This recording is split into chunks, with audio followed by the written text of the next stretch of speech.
आज Doubtnut app download करें। Doubtnut पर अपने सभी गणित, रसायन विज्ञान, भौतिक विज्ञान और जीव विज्ञान के डाउट्स का करो सफाया। बस प्रश्न की फोटो खींचो, एक ही प्रश्न को क्रॉप करो और तुरंत वीडियो सोल्यूशन पाओ। अभी डाउनलोड करें। दोस्तों, हमें एक सवाल दिया है कि हाइड्रोजन स्पेक्ट्रम की लाइमन की दूसरी रेखा के संक्रमण को ऊर्जा स्तर आरेख खींचकर दिखाइए। इस रेखा के लिए तरंगदैर्घ्य की गणना कीजिए। रिडबर्ग नियतांक हमारे पास दिया है, आर का मान 8.1 गुणित 10⁻7 मीटर की घात -1। तो दोस्तों आइए इसके लिए पहले हम क्या करते हैं, एक ऊर्जा आरेख खींच लेते हैं। दोस्तों, इस चित्र में देखिए, मान लीजिए हमारे हाइड्रोजन के इलेक्ट्रॉन का पहला ऊर्जा स्तर है, ये हमारे हाइड्रोजन के इलेक्ट्रॉन का दूसरा ऊर्जा स्तर है, तीसरा ऊर्जा स्तर है, इसे करके हमारा क्या है, ये अनंतवां ऊर्जा स्तर है हाइड्रोजन के इलेक्ट्रॉन का। तो दोस्तों मान लीजिए कि हमारा ये कोई एक हाइड्रोजन का इलेक्ट्रॉन है, ठीक है, n = 2 पे और n = 3 ऊर्जा स्तर पे। तो जब यहाँ से ये हाइड्रोजन के इलेक्ट्रॉन जब चल के जब n = 1 ऊर्जा स्तर में आकर रुक जाएगा, या 2 से चल के रुके या 3 से चल के रुके, जब 1 पे आके रुक जाएगा तो इससे जो जो जब ये ऊंचे ऊर्जा स्तर से 3 से या 2 से जब चल के आएगा और 1 पे रुकेगा, तो इनके बीच जो भी रेखाएं बनेगी आते टाइम, इन्हें हम क्या बोलेंगे, लाइमन श्रेणी। ठीक है दोस्तों, इनसे जो बनने वाली रेखाएं उन्हें हम लाइमन श्रेणी बोलेंगे। ठीक है, अब देखिए, अब हाइड्रोजन का जो इलेक्ट्रॉन है वह लाइमन श्रेणी के लिए कहाँ पे रुकता है, n = 1 वाले ऊर्जा स्तर में रुकता है। तो इसके लिए n = 2 और 3 इसके ऊपर जितने भी होंगे सब क्या होंगे, इसके लिए ऊंचे ऊर्जा स्तर होंगे। ठीक है, क्योंकि n = 1 पे आके लाइमन श्रेणी के लिए जो हाइड्रोजन का इलेक्ट्रॉन होता है वो n = 1 ऊर्जा स्तर में आकर रुक जाता है यहाँ पर आके। ठीक है दोस्तों, तो इसके लिए हमारा क्या है, मान लीजिए अगर वो n = 2 से चला है, ठीक है, तो n = 2 से चला, यहाँ से चला और कहाँ के रुक गया, n = 1 में आकर रुक गया, तो इससे जो रेखाएं बनी इन्हें तो हम लाइमन श्रेणी कहेंगे। ठीक है, साथ ही साथ जो हमारा n = 2 होगा वह लाइमन श्रेणी के लिए क्या होगा, ये उसकी प्रथम रेखा होगी। कौन सी रेखा होगी, प्रथम रेखा। क्यों, क्योंकि वो n = 2 से आया। अब मान लीजिए 3 से आया तो ये क्या हो गई, तो n = 3 उसके लिए क्या हो गई, दूसरी रेखा हो गई, दूसरी रेखा हो गई।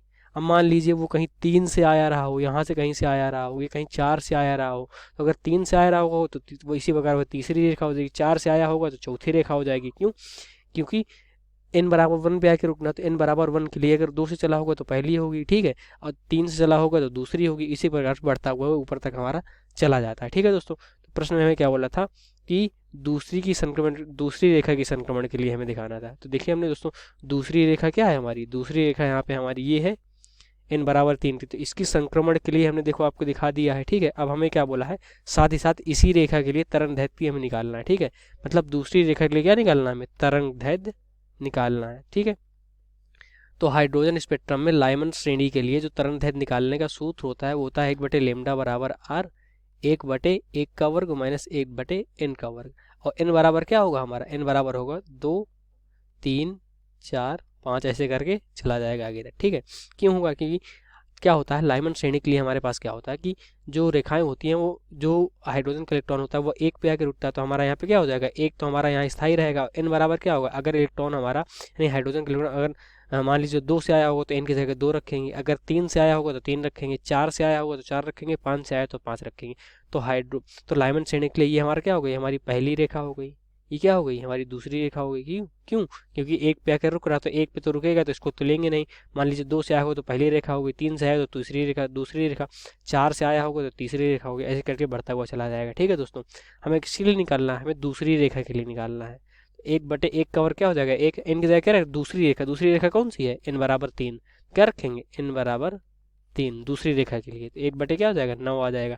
तो इसको हल करेंगे तो आ जाएगा 8/λ बराबर आ जाएगा यहाँ पे हमारा r आ जाएगा, यहाँ पे आ जाएगा 8/9। ठीक है, ये हमारा 9 है दोस्तों। ठीक है, 9 है, तो लेमडा बराबर यहाँ से आ जाएगा 9/8 r।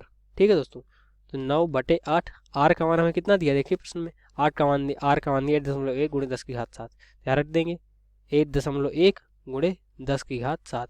तो यहाँ से हम जब लेमडा हल करेंगे तो लेमडा बराबर यहाँ से हमारा जो उत्तर आएगा वो हमारा आ जाएगा 8.0227 गुणे 10⁻⁻7 मीटर।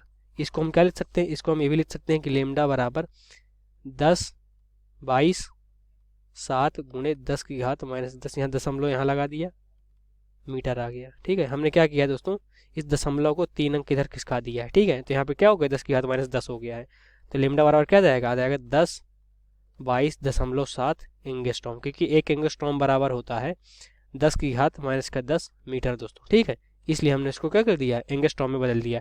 या तो हम इसको ये भी लिख सकते हैं कि 10 23 एंगस्ट्रॉम। ठीक है, ये हमारा क्या आ गया है, हमारा तरंग दैर्घ्य आ गया लैम्डा का मान दूसरी रेखा के लिए दोस्तों। यही हमारे क्या है, इस प्रश्न का उत्तर है जो कि आया है 10-23 एंगस्ट्रॉम। धन्यवाद। कक्षा 6वीं से 12वीं से लेकर नीट, IIT, JEE वो एडवांस के लेवल तक 1 करोड़ से ज्यादा छात्रों का भरोसा। आज ही डाउनलोड करें डाउटनेट ऐप या व्हाट्सएप करें अपने सारे डाउट्स 8400 400 400 पर।